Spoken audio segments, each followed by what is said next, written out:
Hello everyone, welcome back to my channel. So లేట్గా అయినా Hanuman movie అయితే చూసేసాను. మరి మూవీ ఎలా ఉంది అంటే చాలా బాగుంది. Decent entertainer. ప్రశాంత్ వర్మ యూనివర్స్కి ఈ మూవీ మంచి స్టార్ట్ ఇచ్చిందని చెప్పొచ్చు. ముందుగా ప్రశాంత్ వర్మకి కంగ్రాచులేషన్స్ మూవీ హిట్ అయినందుకు అండ్ హ్యాట్స్ ఆఫ్. ఇంత తక్కువ బడ్జెట్లో ఇంత అవుట్స్టాండింగ్ అవుట్పుట్ ఇచ్చినందుకు అండ్ థ్యాంక్ యూ కూడా చెప్పాలి. మరోసారి టాలీవుడ్ నేమ్ని పాన్ ఇండియా లెవెల్లో మార్మోగించినందుకు. నిజంగా ఇప్పుడు మన టాలీవుడ్కి ఇలాంటి మూవీస్ చాలా అవసరం. ఇప్పటికే మన మూవీస్ వరల్డ్ వైడ్గా పాపులర్ అవుతున్న ఈ టైంలో కూడా మన ఇండస్ట్రీలో ఉన్న కొంతమంది స్టార్ డైరెక్టర్లు డబ్బులతో జేబులు నింపుకోవడం కోసం అవుట్డేటెడ్ సినిమాలు తీస్తున్నారు.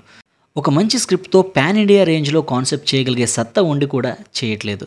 ఇక నుంచైనా వీళ్ళు కళ్ళు తెరిచి టాలీవుడ్ ప్రజెంట్ తెచ్చుకున్న ఈ ఫేమ్ని ముందుకు తీసుకెళ్లే రెస్పాన్సిబిలిటీ తీసుకుంటారని మనస్ఫూర్తిగా కోరుకుంటున్నాను. ఈ టాపిక్ మీద వేరే వీడియోలో మాట్లాడుకుందాం. బట్ ప్రజెంట్ హనుమాన్ గురించి మాట్లాడుకుందాం. ప్రశాంత్ వర్మ ఇంత కాన్ఫిడెంట్గా పెద్ద మూవీస్ మధ్య ఈ మూవీని రిలీజ్ చేశారు అంటే ఆయన కంటెంట్ మీద ఎంత నమ్మకం ఉందో మనకు తెలుస్తుంది. అలాగే ఆ నమ్మకం నిజమని ఈ మూవీ నిరూపించింది. ఒక సినిమాటిక్ యూనివర్స్కి పర్ఫెక్ట్ సెట్ ఈ మూవీ అంతా ఒక ఎత్తు అయితే ఆ క్లైమాక్స్ ఒక ఎత్తు. రోమాలు నెక్కబడుచుకుంటాయి.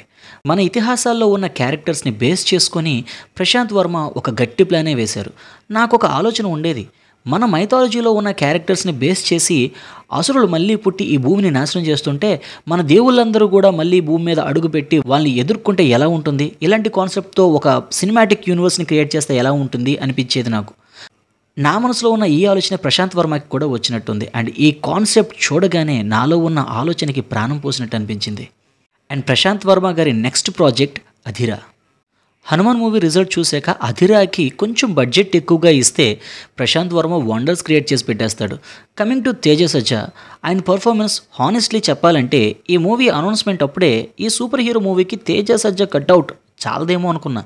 బట్ మూవీ చూశాక హీఈస్ జస్ట్ పర్ఫెక్ట్ అనిపించింది. ఈ క్యారెక్టర్కి చాలా మంచి పర్ఫార్మెన్స్ ఇచ్చారు. ఆయన చైల్డ్ ఆర్టిస్ట్గా ఉన్నప్పుడే యాక్టింగ్లో ఓనమాలు చదివేశారు ఆయన. అండ్ మూవీలో మైనస్ పాయింట్లు లేవా అంటే ఉన్నాయి. బట్ మేజర్ ప్లస్ పాయింట్ల ముందు ఆ మైనస్ పాయింట్లన్నీ కొట్టుకుపోతాయి. సెకండ్ హాఫ్లో ఒక సిచ్యువేషన్ కొంచెం ల్యాగ్ అనిపించింది. బట్ క్లైమాక్స్ చూశాక అంతా మర్చిపోయి మూవీ సూపర్ రా అన్న ఫీలింగ్తో థియేటర్లోంచి బయటకు వస్తాం. ఫైనల్గా ఫ్యామిలీ అంతా హ్యాపీగా చూడదగ్గ మంచి ఎంటర్టైనర్ ఈ మూవీ. సో హ్యాపీగా వెళ్ళి చూడొచ్చు. That's all for this review. ఇంకో వీడియోలో మిమ్మల్ని మళ్ళీ కలుస్తాను. వీడియో నచ్చితే ఒక లైక్ చేయండి. అండ్ మరిన్ని అప్డేట్స్ కోసం మన ఛానల్ని please do subscribe. And I'll see you in the next video. Bye.